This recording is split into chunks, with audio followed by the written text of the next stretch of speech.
Chapter 7. Cutting from the Daily Graph, 8 August. Pasted in Mina Murray's journal. From a correspondent, Whitby. One greatest and suddenest storm on record has just been experienced here, with results both strange and unique. The weather had been somewhat sultry, but not to any degree uncommon in this month of August. Saturday evening was as fine as was ever known, and the great body of holiday-makers, laid out yesterday for visits to Mulgrave Woods, Robin Hood's Bay, Rig Mill, Runswick, Stays, and the various trips in the neighborhood of Whitby. The steamers, Emma and Scarborough, made trips up and down the coast, and there was an unusual amount of tripping both to and from Whitby. The day was unusually fine till the afternoon, when some of the gossips who frequent the East Cliff churchyard, and from that commanding eminence watch the wide sweep of sea visible to the north and east, called attention to a sudden show of mares' tails high in the sky to the northwest. The wind was then blowing from the southwest in the mild degree which in barometrical language is ranked number 2, light breeze. The Coast Guard on duty at once made report, and one old fisherman, who for more than half a century has kept watch on weather signs from the East Cliff, foretold in an emphatic manner the coming of a sudden storm.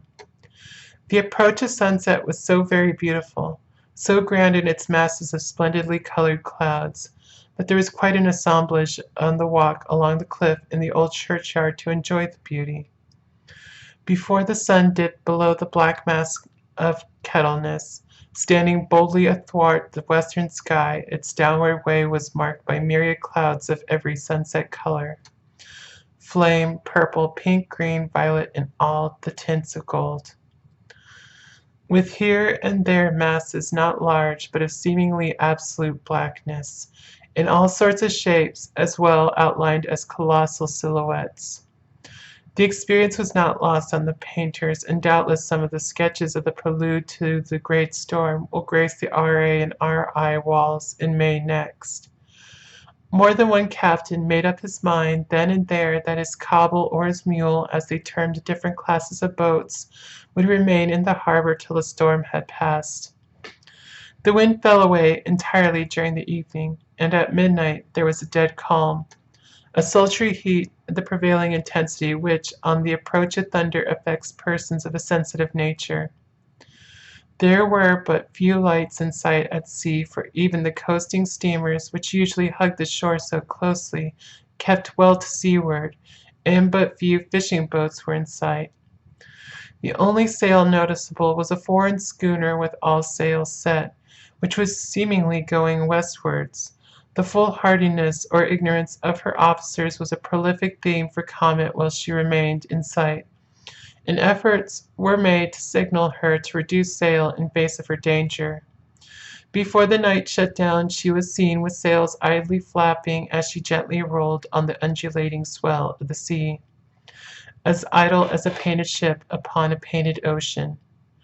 Shortly before 10 o'clock the stillness of the air grew quite oppressive, and the silence was so marked that the bleating of a sheep inland or the barking of a dog in the town was distinctly heard, and the band on the pier, with its lively French air, was like a discord in the great harmony of nature's silence.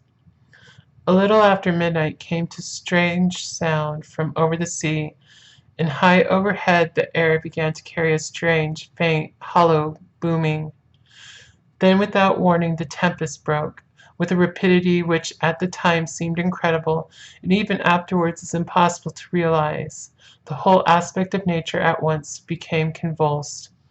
The waves rose in growing fury, each overstepping its fellow, till in a very few minutes the lately glassy sea was like a roaring and devouring monster.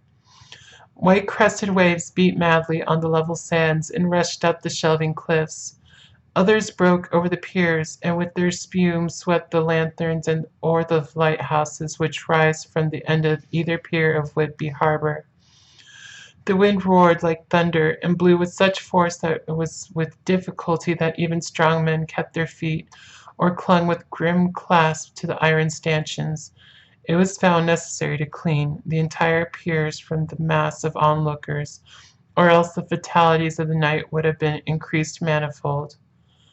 To add to the difficulties and dangers of the time, masses of sea fog came drifting inland, white, wet clouds which swept by in a ghostly fashion so dank and damp and cold that it needed but little effort of imagination to think that the spirit of those lost at sea were touching their living brethren with their clammy hands of death.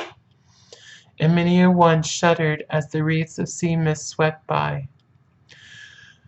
At times the mist cleared, and the sea for some distance could be seen in the glare of the lightning, which now came thick and fast, followed by such sudden peals of thunder that the whole sky overhead seemed trembling under the shock of the footsteps of the storm.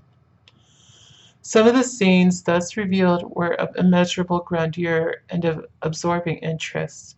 The sea, running mountains high, threw skywards with each wave mighty masses of white foam, which the tempest seemed to snatch at and whirl away into space, here and there a fishing boat with a rag of sail running madly for shelter before the blast.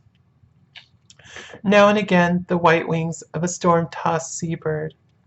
On the summit of the east cliff the new searchlight was ready for experiment, but had not yet been tried. The officers in charge of it got into working order, and in the pauses of the inrushing mist swept with it the surfaces of the sea.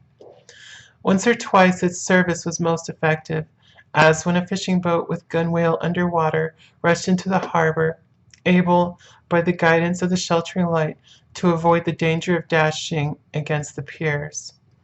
As each boat achieved the safety of the port, there was a shout of joy from the mass of people on shore, a shout which for a moment seemed to cleave the gale, and was then swept away in its rush.